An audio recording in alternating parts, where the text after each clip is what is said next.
ချင်းမဖတ်ချင်းစုတောင်းချင်းမတောင်းချင်းဆိုတာဘုရားသခင်အားလုံးခွင့်လွှတ်ပါတယ်ဘုရားသခင်အားလုံးနားလည်ပါတယ်ဆိုရင်ကျွန်တော်လည်းဒီနေရာမှာရက်မှတရားဟောနေကြအကြောင်းလည်းမရှိဘူးဘောပေါက်တယ်နော်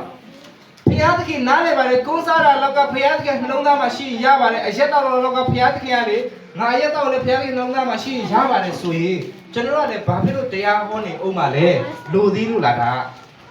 ဘုရားเจ้าဆိုတာကိုလိုသေးလားမလိုတော့ဘူးတရားဟောတဲ့လူတော့လိုသေးလားမလိုပါဘူးအဲ့လိုမျိုးဆိုရင်ဘုရားခွင့်လို့ပါတယ်ဘုရားကအရာရာကိုနားလည်ပြီးတဲ့ဘုရားလေ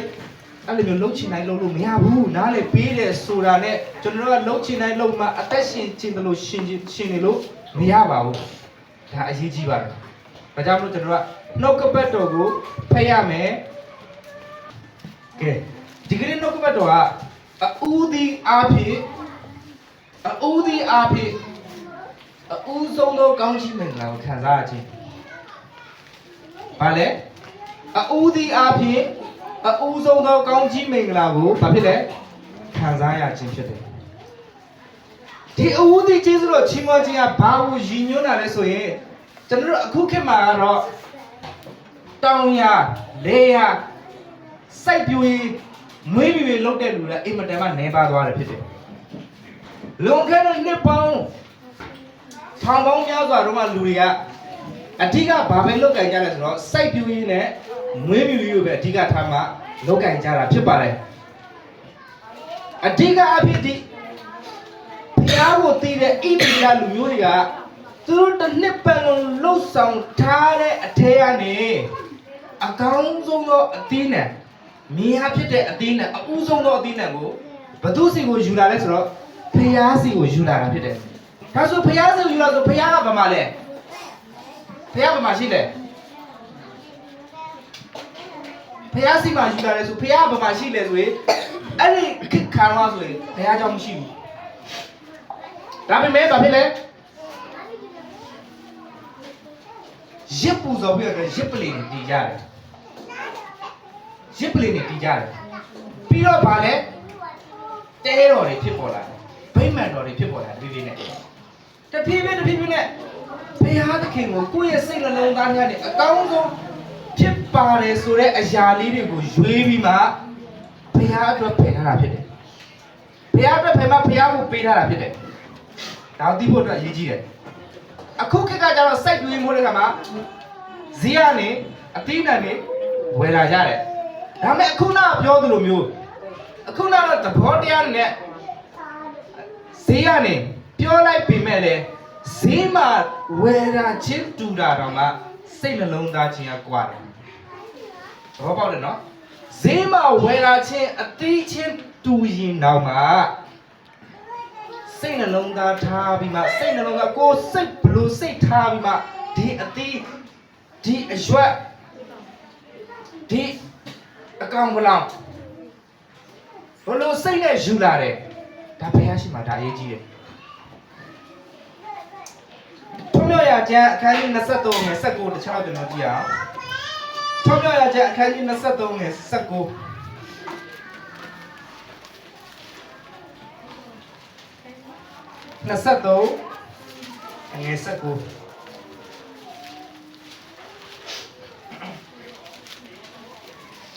ကဲတွေ့ပြီဆိုရင်ဒီကဖတ်မယ်နော်တင်ဤညီ၌အူသီသောအသီးနှံကောင်းဆုံးကိုတင်ဤဘုရားသခင်သာရဘုရား၏အိမ်တော်ထဲသို့ဆောင်သွင်းရမည်စိတ်တငယ်ကိုအမိတို့၏မပြုတ်မချက်ရโอเคဒီမှာကြည့်မယ်အထက်ကအချက်ကတော့အောက်ကပိုင်းတော့မဟုတ်ဘူးအဓိကပါလဲဆိုတော့တင်မြင်လိုက်ပါဖြစ်တယ်အူသီသောအသီးနှံအကောင်းဆုံးကိုပါလဲတင်ဘုရားသခင်သာရဘုရား၏အိမ်တော်ထဲသို့ပါလဲဆောင်သွင်းရမယ်အဲ့ဒီမှာအိမ်တော်အခုချိန်မှာတော့ဖြစ်တယ်ဘုရားဝတ်ပြီးတဲ့ဘုရားเจ้าနေဒါနားလည်အောင်ပြောမယ်ဆိုရင်ဘုရားเจ้าကိုဆောင်ခဲ့တာကိုယ့်ရဲ့မြင်ရတဲ့ဖြစ်တယ်ကိုယ့်ရဲ့အသီးနှံလို့ပြောထားတာဖြစ်တယ်သူများမြင်ရတဲ့ဖြစ်တဲ့အသီးနှံပြောတာမဟုတ်ဘူးတေချာနားတော့မယ်နော်တေချာနားတော့မယ်တအားကြီးကြီးလို့ပြောနေတာဖြစ်တယ်ကိုယ့်ရဲ့မြင်ရတဲ့ဖြစ်တဲ့အသီးနှံမှာအကောင်းဆုံးမှာတခါအူသီးအဲ့ဒီအသီးနှံအချွတ်တယ်လို့ရှိတယ်။ဘာလဲဆိုတော့အူသီးကိုအလွဲပြောင်းလဲတဲ့လူတွေရှိတယ် ဘာနဲ့သွားတူလဲဆိုရင်အဦးသီးကိုသူကဝက်နဲ့ဝက်မွေးတဲ့လူနဲ့နိုင်ကြည့်အောင်ဝက်ကသူကရှစ်ကောင်လောက်မွေးလာတယ်အဲ့ဒီမှာပထမဦးဆုံးကောင်ကပါလေအဦးသီးအဲ့ဒီအဦးသီးကိုဘယ်ဟာအတွက်ဆိုမှာပဲလေဘောထားလိုက်ဒီဝက်ကိုငါပြုစုမယ်စောက်ရှောက်မယ်ကျွေးမှုမယ်ကြီးလိုက်ရင်တကယ်လို့ရောင်းလို့ရတဲ့ပတ်စံအကုန်ဘုရားကိုပေးမယ်ဘုရားเจ้าမှာလူမယ်ငါဦးသီးပေးခြင်းနဲ့နှလုံးသားဖြစ်ချင်တော့သူကဝက်အဦးသီးနဲ့အဦးသီးတကောင်ဖယ်ထားတယ်ပြီးကိုအတွက်တကောင်ဖယ်ထားတယ်ကျန်တဲ့6ကောင်ကိုရောင်းလိုက်တယ်တားခွဲတဲ့အချိန်မှာဒါမဲ့သူတို့ကအတူတူပဲကြီးပြင်းကြတယ်အဦးသီးဖယ်ထားတာတက်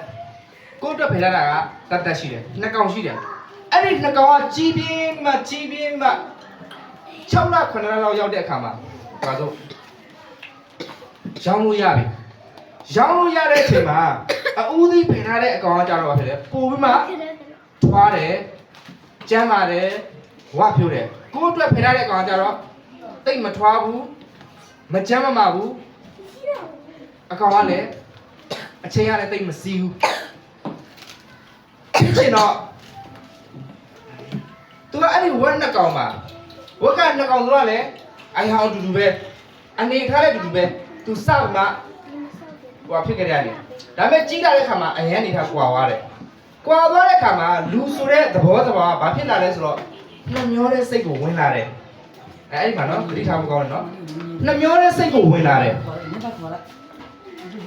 နှမျောတဲ့စိတ်ကိုဝင်လာတဲ့ခါမှာအဲ့ဒီဝက်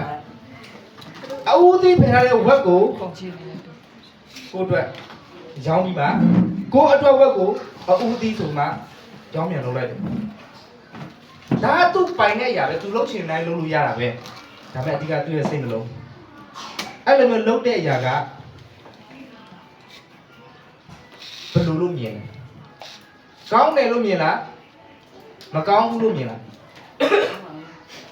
အားလုံးဖြေကြမယ်ကောင်းတယ်လို့မြင်လားမကောင်းဘူးလို့မြင်လားကောင်းပါဘူးအဦးသီးဖယ်ထားတဲ့အရာအရင်အကောင်းဆုံးဒါပေမဲ့အဲ့ဒီဦးသီးဖယ်ထားတဲ့အရာကိုနှမျောတဲ့အတွက်ကြောင့်မလို့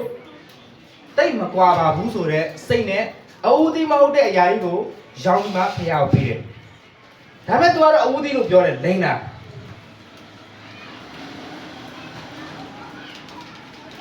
ဒါသူ့ရဲ့အပိုင်းသူ့ရဲ့ဘဝအတွက်မှာအဦးသီးရဲ့တံပိုးကိုနားမလည်တဲ့အတွက်ကြောင့်မလို့ဒီလိုလိမ့်ချင်းဖြစ်တယ်သူ့ရဲ့အတ္တကျွန်တော်ပြောချင်တယ်အဲ့လိုမျိုးသူ့ရဲ့အတ္တဆိုကြကျွန်တော်ဥပမာပေးတာအဲ့လိုမျိုးလူရဲ့အတ္တပြီးတော့နောက်တစ်ခုရှိသေးတယ်ဘာလဲဆိုတော့ကိုက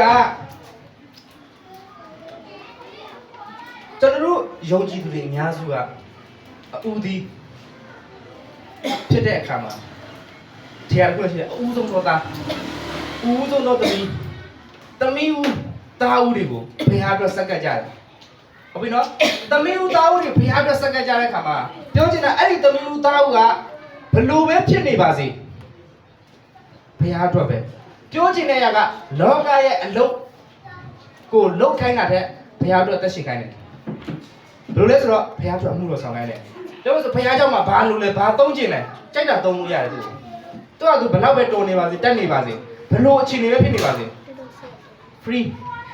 အခါကျွင်းနေတပြားမှမယူဘုရားအတွက်အစေခံခိုင်းတာပြောချင်တာဘုရားအတွက်အစေခံခိုင်းတာ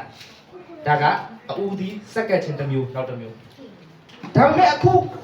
ခင်မှာတော်တော်များများပါလဲဆိုရင်အကောင်းဆုံးသားသမီးတွေကိုပညာတော်တဲ့သားသမီးတွေကိုယ့်အတွက်အကျိုးဖြစ်လောက်မဲ့သားသမီးတွေကိုယ့်ကိုဝင်ငွေရှာပေးနိုင်မဲ့သားသမီးတွေကိုကဘုရားအတွက်မစက္ကပ်ချင်တော့ဘူးဘယ်သူတွေပဲစက္ကပ်ချင်လဲဆိုရင်မကောင်းတဲ့သားသမီးတွေကိုပဲဘုရားလက်ထက်မှာအံ့နံကြတယ်ဘယ်သူတွေလဲဆိုတော့အရက်တောက်တဲ့အရက်သမားတွေဘိန်းစားတဲ့တခိုးတွေမပြောင်းလဲနိုင်တဲ့သူတွေကိုကျမ်းစာကြောင်းတွေပို့ကြတယ်အမှုတော်ဆောင်တွေတအားဖြစ်ခိုင်းချင်ကြတယ်မိဘတွေကအဲ့ဒါသတိထားမယ်ကိုယ်တော့ပတ်စံရှာပေးနိုင်တဲ့သူကိုယ်တော့အကျိုးဖြစ်နိုင်တဲ့သူပညာတွေတက်နေပြီဒီသားကတော့10တန်းမအောင်ဒီသားတော့ကျမ်းစာကြောင်းပို့ရမယ်ဒါအမှုတော်ဆောင်ပြရမယ်10တန်းမအောင်လည်းမကြောက်ဘူးဒီတက်ကတော့ဘွဲရတယ်ပညာရည်ချင်းရှိတယ်ဘွဲဒီဂရီရတယ်ဒါကြောင့်မလို့ဒီသားကဘာလဲပညာတော်သင်နိုင်ငံခြားပို့ရမယ်နိုင်ငံခြားမှာလုပ်ခိုင်းမယ်မလို့မိသားစုတစ်ဖက်တစ်လမ်းလေးထောက်ကူဖြစ်တယ်အဲ့လို မျိုးစိတ်တဲ့ထားနေတဲ့ရွေးအဦးတီးရဲ့ကောင်းကြီးမင်္ဂလာကိုတော့မှမသိတဲ့လူတွေပဲဒီထဲမှာအဲ့လိုမျိုးလူမပါမိစေနဲ့အကောင်းဆုံးသောအရာကိုကိုယ့်အတွက်ထားပြီးမှမကောင်းတဲ့အရာကိုဖះကိုပေးတတ်တဲ့အကျင့်ကဒါစာရမဏေပဲဒါလိုပြောချင်ပြီးတော့ဗာလဲဆိုသူ့ရဲ့ဘဝတရမှာဘယ်တော့မှမကောင်းစားဘူးဘာဖြစ်လို့လဲဒီလားဖះသခင်ကအဦးသီးလည်းမပေးသလိုအကောင်းဆုံးလည်းမပေးဘူးပြီးခဲ့တဲ့လွန်ခဲ့တဲ့ပတ်တော်ပြောပြပါပြီမလားကိုင်းနာနဲ့အာဘီလာသူတို့ရဲ့ပူဇော်ခြင်းတွေသူတို့ရဲ့ပူဇော်ခြင်းအရာမှာဖះကိုဘလို့ပူဇော်မှဖះကိုဘလို့ဆက်ဆံလဲဆိုတဲ့အတိုင်းပဲသူတို့ရဲ့နှလုံးသားအတိုင်းသူတို့ပဲသွားရတာဒါသိထားဖို့အတွက်ရည်ကြီးတယ်ကိုယ်ပတ်သက်ရှာပေးတဲ့ဒါကိုယ်ပတ်သက်ရှာပေးတဲ့သမီးတွေကိုယ်အတွက်အကျိုးရှိမဲ့သားသမီးတွေကိုကြားတော့ကွာပါပဲလေဖះအတွက်မဆက်ကခိုင်းခြင်းဘူးအကျိုးမရှိဟိုတီလေးတဘိုးတွေဟိုဒီတိုင်းဟိုအိမ်မှာအတုံးမကျတဲ့ကောင်နေကြတော့ပဲလေဖះเจ้าကိုသွားခိုင်းတယ်နင်တို့ဖះเจ้าသွားရမယ်နော်နင်တို့ဖះเจ้าသွားရမယ်ဘာဖြစ်လို့လဲသိလားကြောင်းလဲစေချင်လို့လုံးတယ်မလုံးနဲ့အဲ့လိုလုံးနေသွေးဘယ်တော့မှအဆင်မပြေဘူးကောင်းတဲ့သားသမီးတွေပတ်ဆက်ရှာပေးတဲ့သားသမီးတွေလိမ်မာတဲ့သားသမီးတွေကြတော့ဖះတော့မဆက်ကခိုင်းဒါများစွာသောလူတွေရဲ့အချင်းစဲကိုပြောတာဖြစ်တယ်မကောင်းကြောင်းဖို့လုပ်ကြတယ်ကောင်းတဲ့လူဘယ်တော့မှကြောင်းလို့ပြီးရင်နောက်တစ်ခုကဘာလဲဆိုရင်ကျွန်တော်တို့ကဒီဦးသီးနဲ့အရာဦးသီးနဲ့ဆိုင်တဲ့အရာကိုလိမ်ရင်တိတ်ပြဿနာကြီးတယ်ဆိုတာကျွန်တော်ပြောချင်တယ်ခုနပြောပြပါပြီဘဝကိုလိမ်သလိုမျိုးတာသမီးကိုလည်းဘုရားသခင်ကိုလိမ်သလိုမျိုးဟန္တာကဆူတောင်းပြီးတဲ့အခါမှာသူ့ရဲ့ပထမဦးဆုံးသားကိုဘုရားကိုပေးမယ်လို့ပြောတဲ့အတိုင်းပေးတယ်ပေးတဲ့အတွက်ကြောင့်လို့ကောင်းချီးခံစားရတယ်လို့သူ့ရဲ့သားလည်းကောင်းချီးမင်္ဂလာခံစားရတာပဲရှင်ဘင်းသူဆူတောင်းတဲ့လူရဲ့ဘဝတက်တာကရှင်ဘင်းဖြစ်တာပဲဘိသိက်ရှင်ဘင်းဘိသိက်ပါတယ်အဦးဒီဒီမှာကျွန်တော်ပြောချင်တယ်ကိုကစီးပွားရေးတစ်ခုလုပ်တဲ့အချိန်မှာအလုပ်တစ်ခုကိုလုပ်တဲ့အချိန်မှာအဦးဒီအကောင်းဆုံးသောအရာကိုပြီးတယ်ဆိုတာကမလွယ်ပါဘူးအင်မတန်မှခက်ခဲပါတယ်ကျွန်တော်ဖြစ်ရတဲ့တစ်ခုပြောချင်တယ်တကယ်ဖြစ်ရကျွန်တော်လွန်ခဲ့တဲ့လောင်လောင်ကိုတော့ကျွန်တော်လွန်ခဲ့တဲ့နှစ်တွေတုန်းကအကောင်းဆုံးစက်ပြားတွေမပေါ်ခင်မှာကျွန်တော်တို့ပါမောလေးစက်ပြားတွေမသုံးတာပါမောလေးစက်ပြားတွေကာဘောလေးတွေပါမောလေးအနီအောင်တုံးကြီးသုံးတယ်ကိုကိတ်သိလားကိုကိတ်သိလားကိုယ်တည်တယ်သိတယ်နော်အားလုံးကိုကိတ်သိကြလားကိုကိတ်ကဘာထွက်လဲသွားလိုက်စီထွက်တယ်ပြီးစက်ပြလည်းရှိတယ်ကိုကိတ်ကအခုချိန်လေးလူတွေသိတယ်နော်ဒါပေမဲ့အဲ့ဒီကိုကိတ်ရဲ့ဘဝအသက်တောင်ကျွန်တော်ပြောပြမယ်အဲ့ဒီကိုကိတ်ကတော့စက်ပြချစ်တဲ့အလုပ်ကိုအဲ့ဒါတခုပဲသူလုပ်တတ်တယ်စက်ပြချစ်တဲ့အလုပ်ကိုသူလုပ်တတ်တယ်သူကအဲ့ဒီစက်ပြချစ်တဲ့အလုပ်လုပ်ပြရတဲ့အမေရိကန်နိုင်ငံကိုသွားတယ်အမေရိကန်နိုင်ငံသွားမှစက်ပြချစ်တဲ့အလုပ်ကိုလုပ်ပြရတော့သွားတဲ့အခါမှာသူ့လိုမျိုးပဲစက်ပြချစ်တဲ့လူတွေကတပုံကြီးပဲအဲ့ဒီမှာအများကြီးပဲပြင်ချင်တော့မယ်နော်စက်ပြချစ်တဲ့လူတွေပြောချင်တာအဲ့ဒီမှာသူ့ထက်တော့ပုံမှလုပ်ငန်းမှာပုံမှကျွမ်းကျင်တဲ့လူတွေအများကြီးရှိတယ်ဒါပေမဲ့အဲ့ဒီကိုကိတ်ဆိုတဲ့ကောင်လေးကစက်ပြချစ်တာတော့ဘာမှမရဘူးသူကဒါပဲရတယ်ဒါပေမဲ့သူလည်းအဲ့ဒီစက်ပြချစ်တဲ့အလုပ်ကိုလုပ်တယ်လုပ်ရင်းနဲ့သူ့မှာရလာတဲ့ဒီစက်ပြလုံးလေးတွေကိုစက်ပြတုံးလေးတွေကိုလိုက်ရောင်းတယ်သူရောင်းလို့ရတဲ့ပထမဦးဆုံးဒီစက်ပြလုံးလို့ရောင်းလို့ရတဲ့ငွေကိုဘုရားเจ้าမှာသူတော့ပေးမှတ်ထားကိုကိတ်သူ့နာမည်ကဝီလီယံကိုကိတ်လို့ခေါ်တယ်နာမည်ပြည့်စုံကသူ့နာမည်မှာကိုကိတ်ပါတယ်ဝီလီယံကိုကိတ်ဖြစ်တယ်1806ခုနှစ်မှာစာလုံး1806ခုနှစ်ကျွန်တော်တို့ခုနဲ့တွက်ကြည့်လိုက်နှစ်ပေါင်း 800 900 2000ကျော်နေပြီအခုချိန်ဒီ6 gig ကနာမပြတ်တာဗါတဲ့စီတဲ့အကောင်းဆုံးပဲ6 gig ကိုရှင်းလို့မရဘူး6 gig သွားလိုက်စီနော်ရှင်းလို့မရဘူးအဲ့ဒီသူကပထမဦးဆုံးသူ့ရဲ့ရောင်းလို့ရတဲ့ငွေကိုဘယ်ဟောက်ပေးတယ်အဲ့ဒါတွေမကသေးဘူးအမြဲတမ်းသူ့ကိုဘယ်သူမှဆုံးမစရာမလိုသူတက်တဲ့ဖျားကြောင့်နှစ်ချင်းဖျားကြောင့်ဖြစ်တယ်အဲ့ဒီနှစ်ချင်းဖျားကြောင့်မှသူရတဲ့ရောင်းလို့ရတဲ့ငွေဘလောက်ပဲရအများကြီးပဲရနည်းနည်းလေးပဲရဘလောက်ပဲရဘယ်တော့ခါမှ10ဖို့တစ်ဖို့မပြတ်ဘူးဘယ်တော့မှတစ်သက်လုံးသူသေးရည်မပြတ်ဘူး10ဖို့တစ်ဖို့သူမပြတ်ဘူးအဲ့လိုမျိုးတွေမကောက်သူက10ဖို့တစ်ဖို့တွေမကောက်ဖျားအတွက်ပေးကမ်းချင်းတွေမကောက်နောက်ထပ်ဘာတွေလဲဆိုတော့ဖျားအတွက်လိုအပ်တဲ့နေရာပရာဟိတလုပ်ငန်းတွေပါသူအကုန်လုံးငွေထည့်တယ်အခုချိန်นี้သူ့ရဲ့ပရာဟိတလုပ်ငန်းတွေအားလုံးရှိတယ်သူ့ရဲ့ဘဝအတ္တတာမှာသူပထမဦးဆုံးစားခဲ့တဲ့ခြေလမ်းကိုပထမဦးဆုံးရာကိုဘသူ့ပေးခဲ့လို့လဲဖျားကိုပေးခဲ့တဲ့ခါမှာသူ့ရဲ့ဘဝအတ္တတာမှာဒီပထမဦးဆုံးပေးခဲ့တဲ့အရာအပြင်သူမရှိတော့ပေမဲ့လည်းအခုချိန်นี้သူလုပ်ခဲ့တဲ့သူ့ရဲ့နာမည်တွင်ကြတယ်တော့ပဲဘာကြောင့်လဲဖျားကို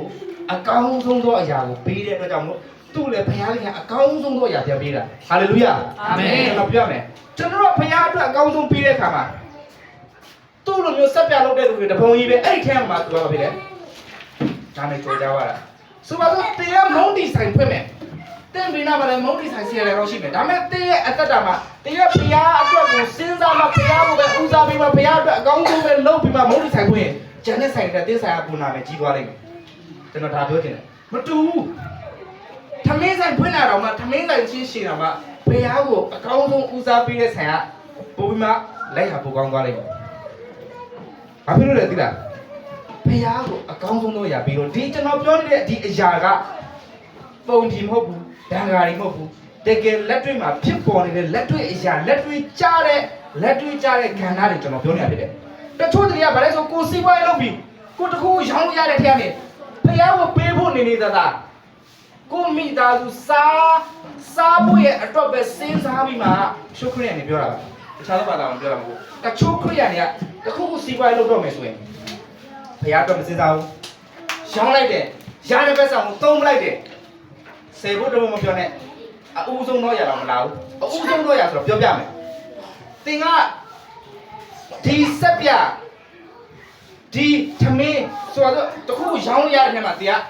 အရင်ရောမြဲရော sorry အရင်ရောမြဲရောတင်က1000ရှိတယ်1000ရှိတယ်ဒါပေမဲ့တင်မှာအရင်ရေးဖို့ပတ်စံမရှိဘူးအဲ့ဒီအရင်ရေးဖို့ပတ်စံမရှိရတော့အောင်ဒီကိုပေးလိုက်တာကိုအဦးဆုံးတော့အတိလို့ခေါ်တယ်သဘောပေါက်တယ်နော်ကိုအရင်တော့မချန်တာပဲနဲ့ကိုရဲ့အရင်မှာရလာတဲ့အမျက်ကိုပါအားလုံးပေးနိုင်တာဒါကအဦးဆုံးတော့ရာလို့ပြောတာဖြစ်တယ်ဆယ်ဖို့တစ်ဖို့မဟုတ်ဘူးတော့ဒါဆယ်ဖို့တစ်ဖို့လည်းပုံမှန်မြင့်နေရဖြစ်တယ်အရင်ဒီရာလူတိုင်းမလုံနိုင်တဲ့ရာကြီးတေးအောင်ဆရာတိုင်းလည်းမလုံနိုင်ဘူးဒီရာကြီးဆယ်ဖို့ဖြစ်သွားပြီလားကိုတော့တဖို့တော့မကြမ်းတော့ဘူးမကောင်းလားဒီယာကြီးကလိုက်လုံနိုင်တဖို့တော့မှမနဲ့လိုက်လျှောက်အသက်ရှင်မှရုန်းကန်နေရတဲ့ဘဝတတ်တာလေအဲ့ဒါသတိထားဖို့လိုတယ်တဖို့တော့မှမနဲ့ရုန်းကန်နေရရင်ဘဝမှာတသက်လုံးရုန်းကန်နေရမှာပဲဒါကြောင့်ဘယ်တော့မှမရုန်းကန်ချင်ဘူးပြီးရင်နောက်တစ်ခုကတုတ်တန်ချက်အခန်းကြီး3အငယ်9နဲ့10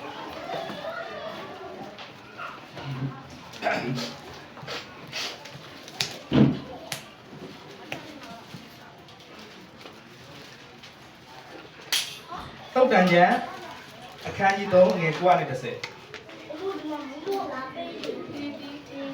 ဟုတ်ပြီအတူကဖတ်မယ်နော်ဖတ်မယ်ဒီအိုဒီတော်ဒီရန်ရှိသည်များ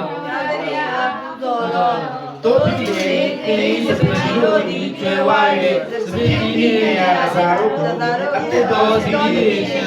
အာမင်ဟာလေလုယာဘုရားသခင်ဒီမှာဂတိပေးထားတယ်ပြန်ဘုရားဆိုတဲ့ဒီကောနော်ပုဂ္ဂိုလ်ကိုပြောလို့ရတယ်ဒီပုဂ္ဂိုလ်ကလူတွေကိုလိန်ပါမယ်လိန်နိုင်လားလိန်လားမလိန်ဘူးဆိုရင်သူဒီမှာဂတိပေးထားတယ်ဒါနားတော့တင်ရတဲ့ နော်ကိုဥစ္စာနဲ့ဦးတည်သောအသိနဲ့ရှိသမျှကိုထားရဖျားပူဇော်ရင်းနဲ့တင်းစပကြီးတို့ဒီပါလေဘာဖြစ်လဲ ကျွယ်ဝယူ ကျွယ်ဝမယ်ကျွယ်ဝမယ်တစ်ချက်နားတော့မယ်စပကြီးဆိုတာရှေ့ခါတော့ဘာလုပ်တဲ့အရာလဲစပကြီးဆိုတာ စပါးရည်ဆို ဘာတွေတူလောင်ထား တူလောင်ထားတဲ့အရာဖြစ်တယ်ဟုတ်တယ်နော်ကျွန်တော်တို့တနေ့မှာစပားတွေရိတ်တယ်ရှေ့ပြင်မှာရှားလာတဲ့စပားကိုစပကြီးမှာစုတယ်ဘာလဲဆိုတော့စပားမထွက်တဲ့အချိန်မှာအဲ့ဒီစပားကိုစားလို့ရတယ်တူဒီမဟုတ်ဈေးကောင်းရတဲ့အချိန်မှာပြန်ရောင်းလို့ရတယ်အမျိုးမျိုးပေါ့အဲ့ဒီမှာစုတယ်စပကြီးမှာစုတယ်ဒါပေမဲ့စပကြီးဆိုတဲ့အရာကပြက်စီးလွယ်တဲ့အရာမဟုတ်ဘူးလားဒီချာစဉ်းစားကြည့်စပကြီးဆိုတဲ့အရာကမီးလောင်လွယ်လိမ့်မယ်ကြွက်တွေစားခိုင်းနဲ့စားသွားလိမ့်မယ်သူများတွေခိုးနဲ့ခိုးမှာပဲစပကြီးကဒါပေမဲ့ဘုရားကပြောထားတယ်ဆိုတော့စပကြီးကဘာဖြစ်လဲကျွယ်ဝမယ်ဒီခေတ်မှာတော့ကျွန်တော်တို့စပကြီးမရှိတော့ဘူးဒါပေမဲ့ဘာရှိလဲပတ်ဆိုင်ရှိတယ်ပတ်ဆိုင်ကစုဆောင်းထားတဲ့အရာတွေဖြစ်တယ်ကျွန်တော်ဘုရားသခင်ကဦးသီးတော့ရအကောင်းဆုံးတော့ရပေးတဲ့အခါမှာကျွန်တော်ပတ်ဆိုင်အိမ်မှာရှိတဲ့ပတ်ဆိုင်တွေကကျွယ်ဝလာတယ်လို့ပြောတာဖြစ်တယ်ဒါဘုရားသခင်ပေးထားတဲ့ဂတိပဲရှိခဲ့တော့လူတွေကတော့ပတ်ဆိုင်ကိုအဓိကအဖြစ်မတုံးဘူးသူကဘာပဲလဲပစ္စည်းဥစ္စာနဲ့ပဲသူရဲ့ကြွယ်ဝမှုကိုသူကတိုင်းတာကြတယ်အလဲလေလောက်ကြတယ်နေကတော့ငါစီစပားယူသွားလိုက်နေစီကငါနွားတစ်ကောင်ပြန်ယူတယ်ဘယ်လိုလဲကြတယ်သူ့မှာလွယ်တဲ့ຢာနဲ့ကို့မှာပေးတဲ့ຢာကျွန်တော်လဲတဲ့ຢာလုံဆောင်ရတယ်တဲ့ဒါပေမဲ့အခုခေတ်ကကြတော့လေပတ်စံနေတယ်ကျွယ်ဝမယ်တဲ့ကျွန်တော်ဘုရားသခင်အတွက်အဦးဆုံးတော့ຢာအကောင်းဆုံးတော့ຢာပြီးရင်ကျွန်တော်ပြပြမယ်အထုခရိယာနေဘာကြောင့်ဆင်းရဲတယ်သိလားပုပ်ပွင့်နေမယ်ပြောမယ်ဘုရားအတွက်ဘယ်တော့မှအကောင်းဆုံးဆိုတဲ့အရာကိုမစဉ်းစားလို့ဆင်းရဲတာများတယ်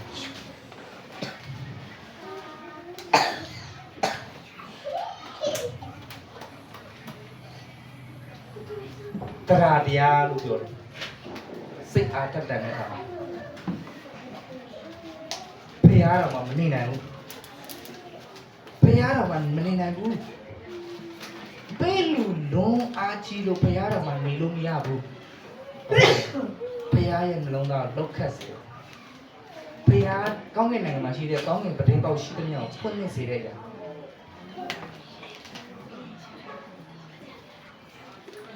ဒါကြီးတယ်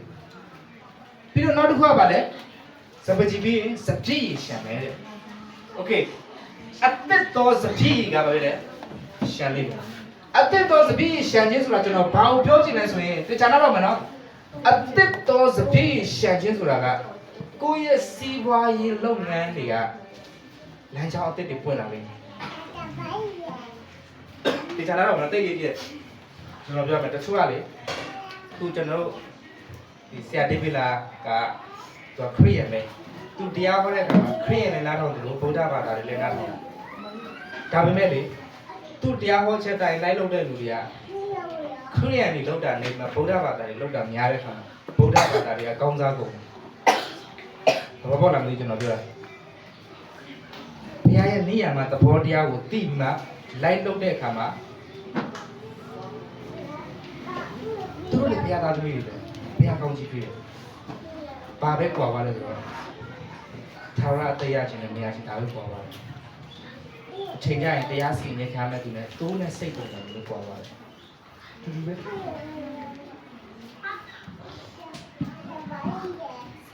ကျန်တဲ့မှာမိဘကိုယူသေးသွားပြုလို့ပြောတယ်။တခြားသောဘာသာကိုလည်းယူသေးသွားပြုတာလို့ကောင်းတယ်လေ။မကောင်းကြဘူးလားကောင်းကြတယ်။တင်ပေးပါတဲ့ပေးတော့ပြန်ရမယ်လို့ပြောထားတယ်တခြားဘာသာမှာမပေးဘူးလားပေးတယ်ပေးတော့မရလားသူတို့ရတယ်လေမရဘူးရတယ်အကောင်းဆုံးတော့ရဘုရားပေးပါလို့ကျမ်းစာမှာပြောထားတယ်သူတို့ပေးကြတယ်သူတို့ရဲ့အကြောင်းကသူတို့လူကြတယ်သူတို့ရဲ့ဒီဥပုပ်ရဲ့အကြောင်းတွေမှာပြင်ကြတယ်တန်းကြတယ်မရဘူးပြင်ရတယ်ကျမ်းစာထဲကပြောထားတဲ့အရာကခရီးရည်နေတော့မဟုတ်ဘူး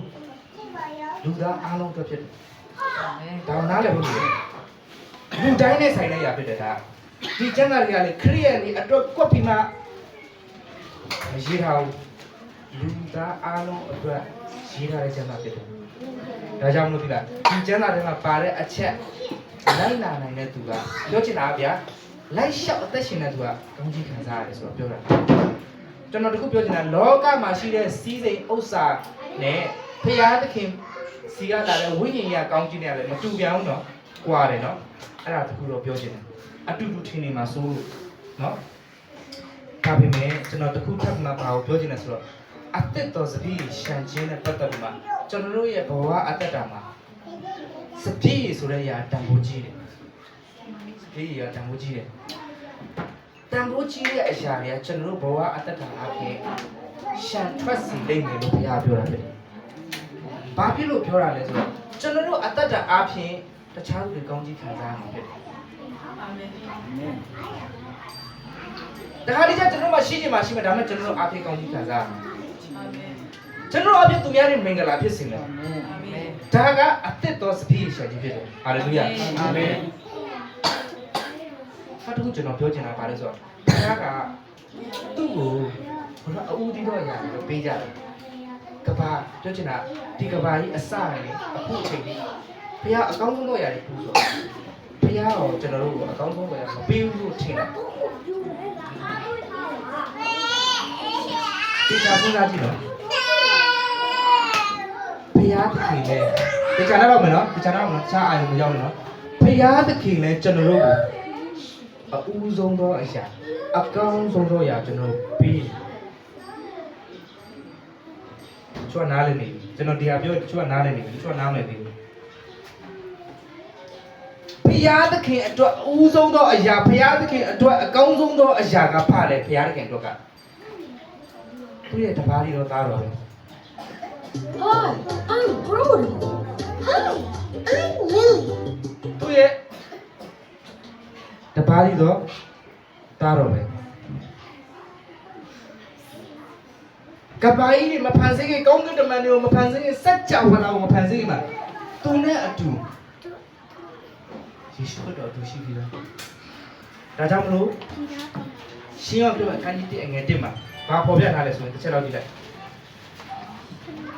ရှင်းအောင်အခန်းကြီး1အငယ်1မှာ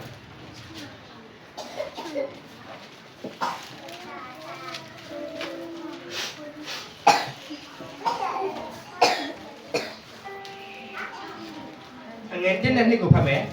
အစအဦး၌နှုတ်ကပတ်တော်ရှိ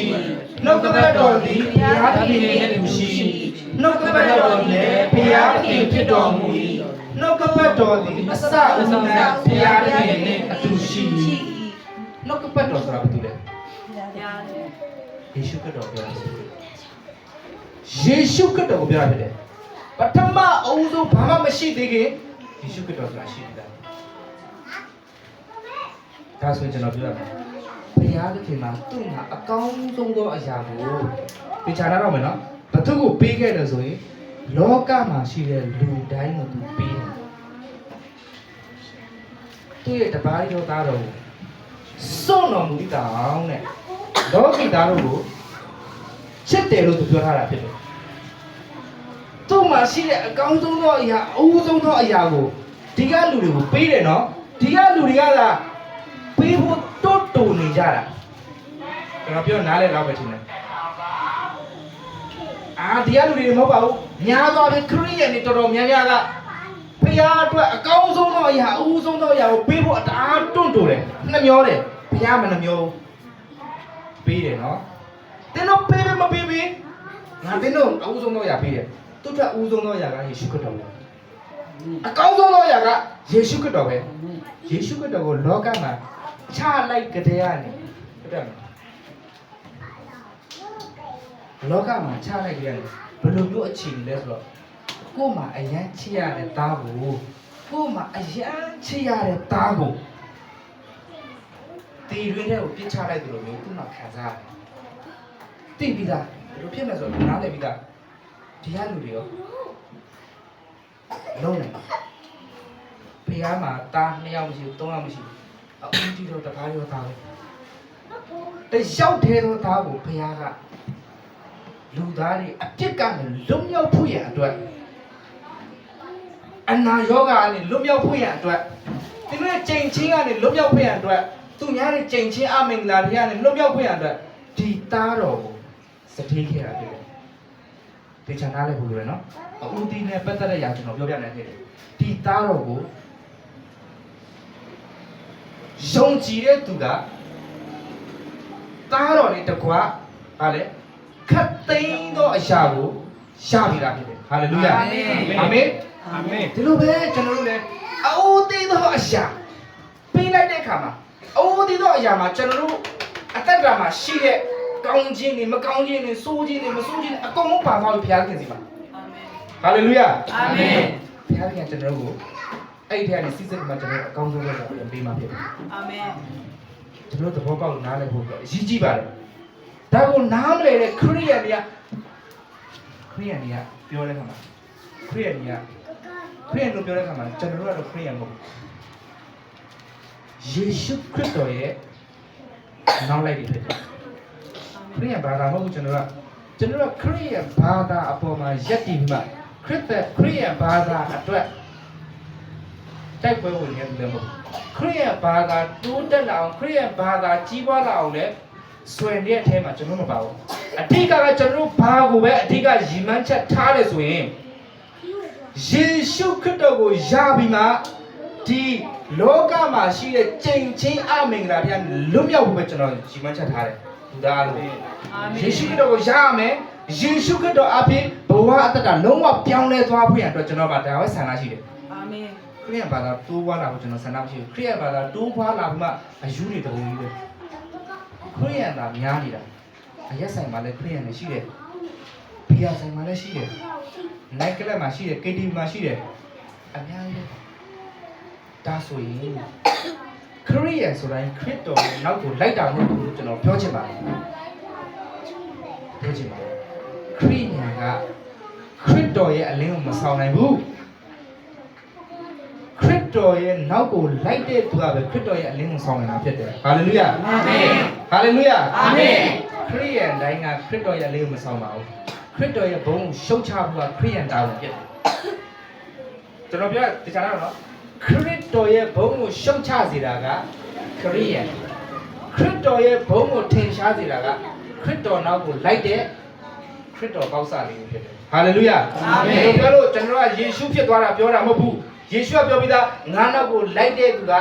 ငါနီးသူလုံးဆောင်လိုက်မယ်လို့ပြောတယ်ဟာလေလုယာအာမင်ငါနီးသူလို့ပြောတဲ့အခါမှာငါဖြစ်သွားခြင်းကိုပြောမှာမဟုတ်ဘူးယေရှုခရစ်တော်ရဲ့အထဲမှာတလုံးတော့ရတဲ့ရှိမှယေရှုခရစ်တော်နဲ့အတူတူကလှုပ်ဆောင်ခြင်းကိုပြောတာဖြစ်တယ်ဟာလေလုယာအာမင်